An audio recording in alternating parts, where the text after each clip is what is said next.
guys, Assalamualaikum warahmatullahi wabarakatuh. Jadi aku mau sharing cerita. Semoga kalian nonton video ini sampai habis dan semoga suka ikut langkah apa yang harus kalian ambil. Oke.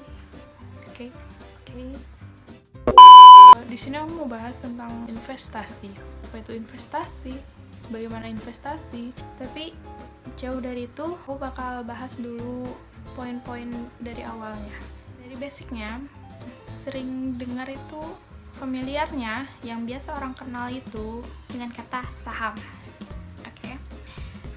Terus dari saham otomatis langsung kayak mikir kan, wah bentuknya nggak ada, apaan sih itu, tingkat resikonya tinggi, udahlah nggak usah lah, nabung biasa aja udah, macam-macam pokoknya.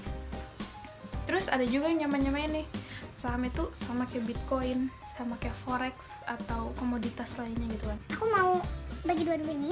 Kalau saham itu beda sama Bitcoin dan Forex. Saham ini dia itu termasuk ke salah satu bagian dari pasar modal yang ada di Indonesia. Pasar modal itu menghimpun supaya masyarakat bisa bahu-membahu wujudkan negara semakin maju ke depannya. Pokoknya saling kompak untuk negara semakin berkembang ke depannya.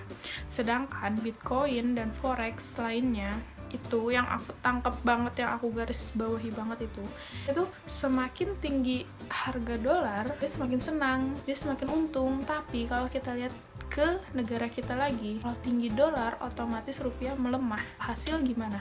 Di negara sakit kan? Jangan pernah samain antara pasar modal ini dengan Bitcoin, Forex, dan lain sebagainya. Itu salah satu dari sekian banyak perbedaan lainnya bisa kalian baca di Google. Tapi yang aku garis bawah itu Dimana sisi lain ngebantu supaya ekonomian Indonesia naik, perekonomian Indonesia bagus, dan sisi lain lagi gimana caranya supaya dolar terus naik. Otomatis kalau dolar naik, semua pangan-pangan, semua bahan-bahan di negara kita gimana? So, kita lanjut ke pasar modal.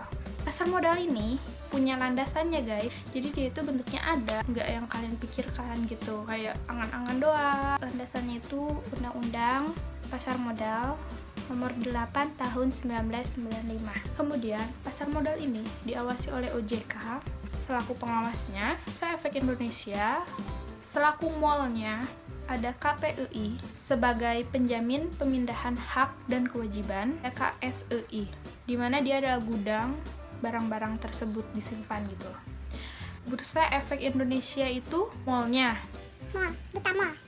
Sedangkan toko-toko yang ada di dalamnya itu apa namanya? dalamnya itu namanya perusahaan sekuritas. Jadi tahapan ini harus kalian pahami. Kalau misalkan kalian berpikir ini bentuknya nggak ada, itu salah besar. Ini bentuknya itu ada. Terus apa sih pasar modal itu apa? Terus pasar modal itu apa? Jadi secara prinsip sih sama. Pasar modal, pasar modern, pasar tradisional itu sama. Yang ngebedainnya itu barang dan mekanismenya.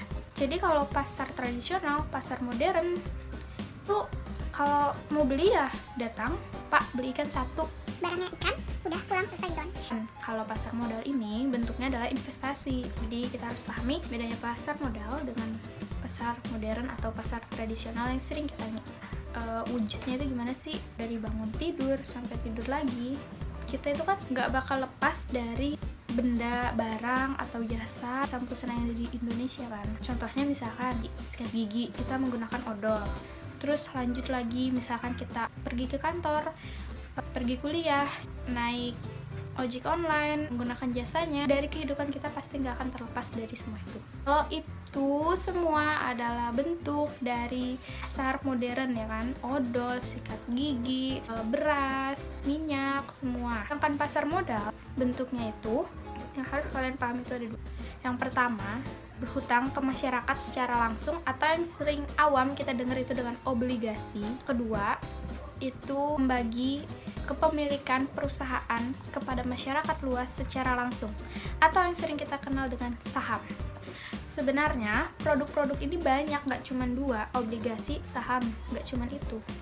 Tapi dari dua ini, kalau kita paham produk dua ini, gampang buat ngerti produk lainnya.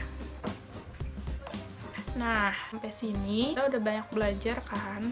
Atau mengulang lagi di mana masa-masa SMA kita pasti pernah belajar itu di pelajaran ekonomi ya. Kalau kita udah paham dua ini, kita masuk ke produk-produk lainnya. Produk-produk lainnya itu yang pertama itu kan ada obligasi, kedua ada saham, tiga ada sukuk atau obligasi syariah, empat ada saham syariah. Yang ini yang pengen aku bahas nantinya, ini ada reksadana. Reksadana ini unik, dia ini beda dari 4 yang lainnya. Jadi pokoknya tunggu next video buat aku ngejelasin kenapa ini beda dari keempat lainnya dan kenapa aku pengen semua mulai investasi di sini. Aku jelasin di next video ya.